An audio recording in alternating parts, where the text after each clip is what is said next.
এটা তো কম হচ্ছে, আরো হবে। কিছুদিন আগে কদমতলা হয়েছিল না?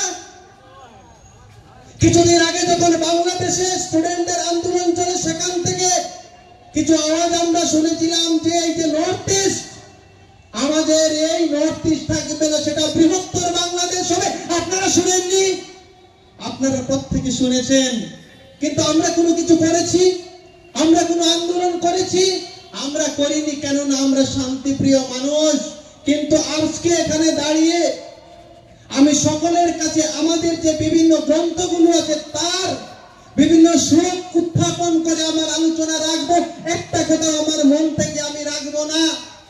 আজকের সময় আমাদের হিন্দু সমাজের যারা বিশিষ্ট বুদ্ধিজীবীরা আছেন, এসি রুমে বসে বসে বলতেন সেকুলারিজম সেকুলারিজম।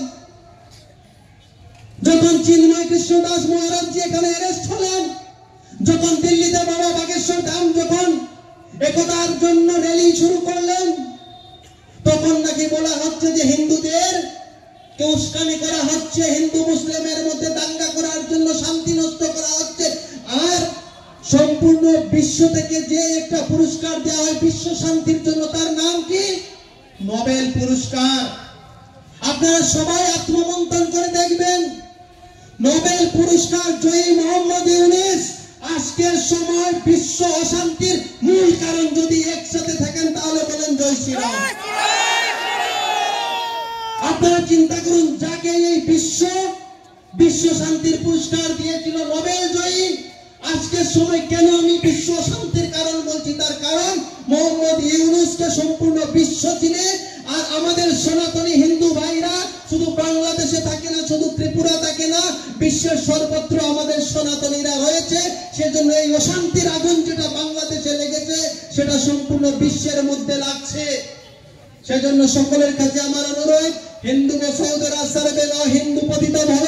যদি এই মন্ত্রটা মন থেকে আমরা উচ্চারণ করে থাকি, তাহলে আমাদের নৈতিক কর্তব্য আমাদের পালন করতে হবে। হিন্দুরা সহোদরা সর্বে ন হিন্দু পতিত ভব, মম দীক্ষা হিন্দু রক্ষা, মম মন্ত্র সমানতা। আমাদের রক্ষা করতে হবে। বর্ডার থেকে আমাদের পারমিশন দেবে, তারপরে আমরা বাংলাদেশে যাব। আর এখান থেকে গর্জন উঠতে হবে, এখান থেকে গর্জন উঠবে, তারপর মোহাম্মদ ইউনূসের কান ফেটে যেতে আওয়াজ যায়। আজকে বাংলাদেশে যিনি রাজত্ব করছেন মোহাম্মদ ইউনূসের কান ফেটে যাতে আমাদের এই জয় শ্রীরাম আওয়াজ যায়। আমি গতকালকে রাতে রিপাবলিক নিউজে 2-3টে নিউজ দেখছিলাম, সেখানে আমরা দেখতে পেলাম এই নিউজগুলো ক্লিক। স্বপ্নের বাড়ি কিনবেন ভাবছেন? দেরি না করে চলে আসুন আরবি কনস্ট্রাকশনে। অত্যাধুনিক সুযোগ সুবিধা সহ আপনার সাধ্যের মধ্যে ফ্ল্যাট পাবেন আমাদের এখানে। রয়েছে ব্যাংক লোনের সুবিধাও। আগরতলার সার্কিট হাউস, দুর্গা চৌমুহনী, প্রগতি রোড ও কলেজ টিলার মূল সড়কের পাশে। কলকাতার নাগের বাজার, কৈখালি, মালিবাগানে রয়েছে আমাদের ফ্ল্যাট।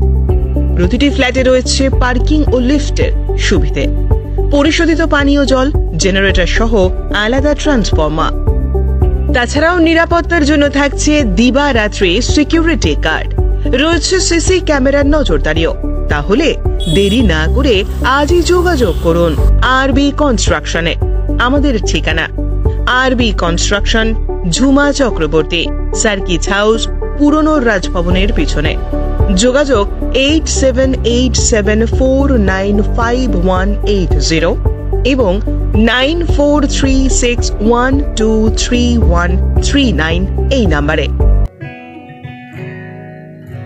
জুড়ে থাকে বাঁধন আপনার চেয়েও আপন, জুড়ে থাকে বাঁধন আপনার চেয়েও আপন।